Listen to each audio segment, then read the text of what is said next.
এতটুকু মনে রাখবেন, আপনাদের এই নৌসাদ ভাই তার বীরত্ব গদি ছেড়ে রাজনীতির ময়দানে এসেছে, তো সহজেই অফসাইডে কাউকে আমি গোলও করতে দেব না। আজকে আমার 8টা প্রোগ্রাম আছে, এটা মানে 4 নম্বর চলছে, 5 নম্বর। আপনি বলুন তাহলে আমার স্ট্রেংথ কত, স্টামিনা কত আছে? যদি 20,000 করে হতো কত হতো? 1.5 লাখ, কম করে 1,60,000। কিন্তু সেটা ছেড়ে আমি অন্য রাস্তায় এসেছি, নোংরামি বন্ধ করার জন্য, চাল চুরি বন্ধ করার জন্য, রেশন চুরি বন্ধ করার জন্য, রেশনে প্লাস্টিকের চাল ভরে দিচ্ছে সেটা বন্ধ করার জন্য এসেছি। বাচ্চাদের মিড ডে মিল চুরি হয়ে যাচ্ছে, 84 স্কুলের স্কুল ড্রেস চুরি হয়ে যাচ্ছে, খাতা চুরি হয়ে যাচ্ছে, বই চুরি হয়ে যাচ্ছে, সব চুরি এরা করে দিচ্ছে চুরিকে বন্ধ করার জন্য। তাই বন্ধুগণ স্লোগানিং পড়ে দেবেন, ভাই স্লোগানিং পড়ে দেবেন।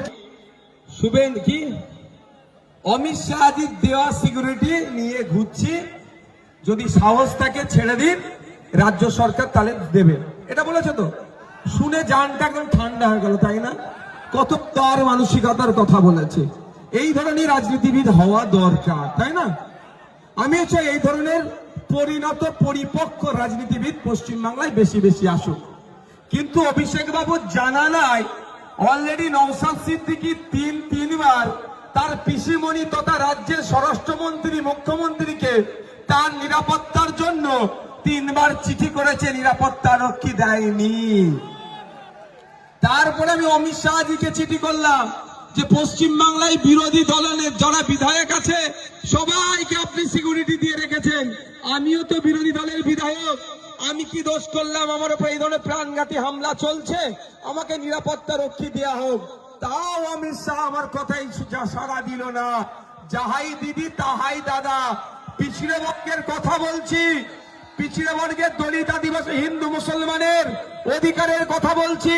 স্বাভাবিকভাবে অমিত শাহজি হোক আর মোদীজি হোক আর মমতা দিদি হোক, সবার তো মুখটা একটু আমার প্রতি গুমড়ে থাকবে, এটা স্বাভাবিক। তারা আমাকে দিল না, অমিত শাহজিকে চিঠি করলাম দিল না, মমতা ব্যানার্জিকে 3বার চিঠি করেছি দেয়নি।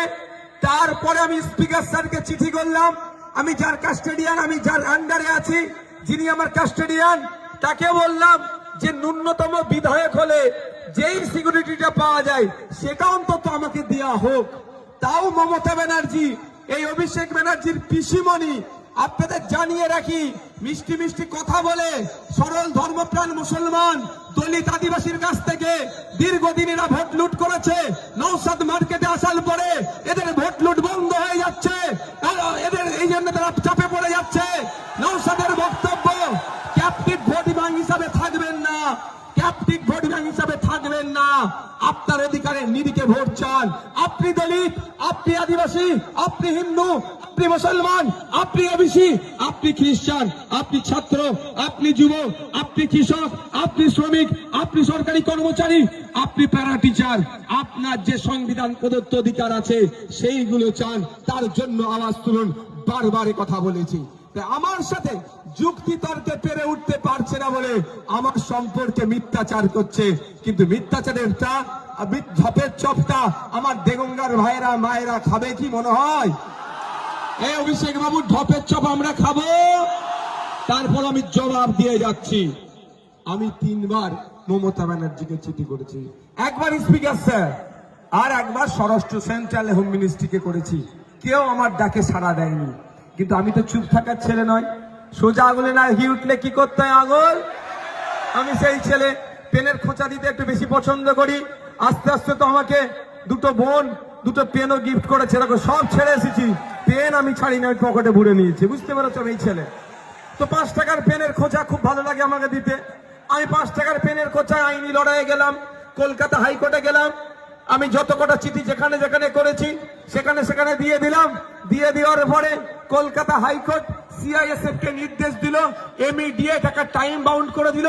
এর মধ্যে নওশাদ সিদ্দিকীর কি থ্রেড আছে, থ্রেডের বিশেষে একে নিরাপত্তা রক্ষী দেওয়া হোক। এবার বলুন আমি অপরাধ করেছি না আমি নাই পথে আমার অধিকার আমি বুঝে নিয়েছি? এই বলুন, আমি লড়াই করে আমি আমার অধিকার বুঝে নেব না? তো এই অধিকার বুঝে নিয়ে তো অনেকের অসুবিধা হচ্ছে। কি বলছে যে রাজ্য অমিত শাহর পুলিশ ছেড়ে দিক, আমরা দিয়ে দেবো। আমি তাহলে একটু জানতে চাই অভিষেক বাবুকে, যে অভিষেক বাবু আপনি যখন দিল্লি এয়ারপোর্টে নামেন, সিআইএসএফ আপনাকে স্কট করে মেন দরজা অব্দি ছেড়ে দেয়, এটাও সেটাও সিআইএসএফ, এরাও সিআইএসএফ।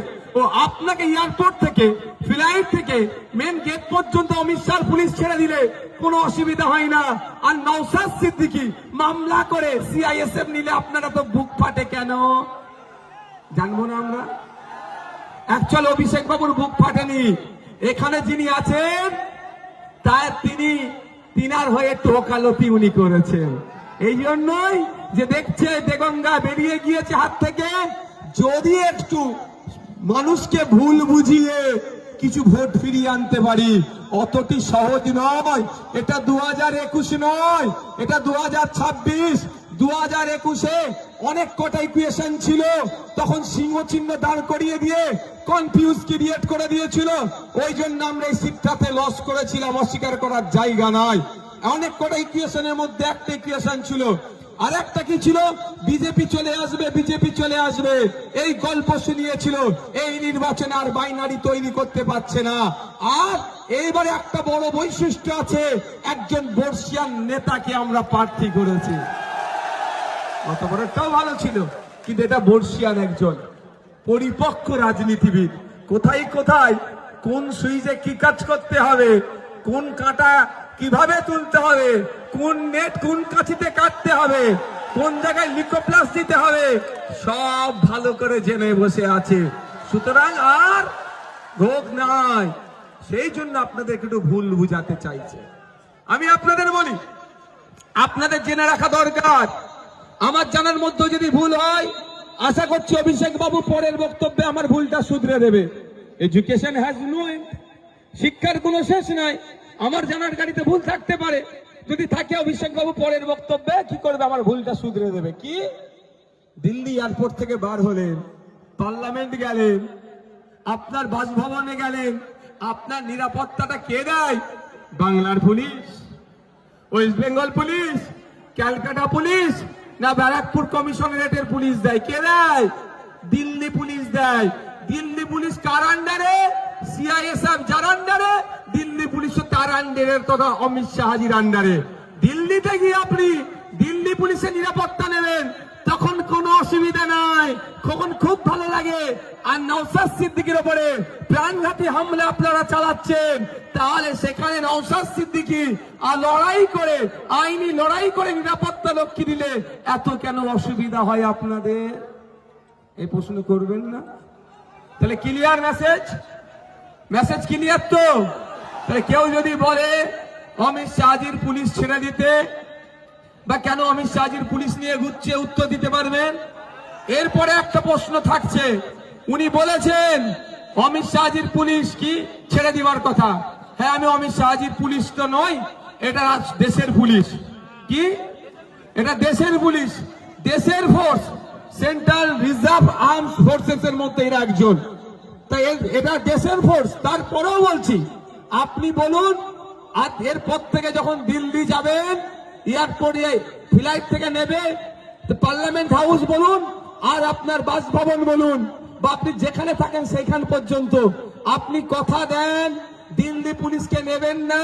আমিও কথা দিচ্ছি, বিনা সিকিউরিটিতে আমিও ঘুরবো। কি বলছি বুঝে আসছে? উনি দিল্লিতে গিয়ে অমিত শাহ পুলিশ নেবে, সেখানে অসুবিধা নাই। আর নওশাদ এখানে মামলা করে দেশের পুলিশ নেবে, ওনার ওই জন্য বুক ফেটে যায়। কি বলছি বুঝে আসছে? এগুলো আপনাকে মাইন্ডকে ডাইভার্ট করতে চাইছে।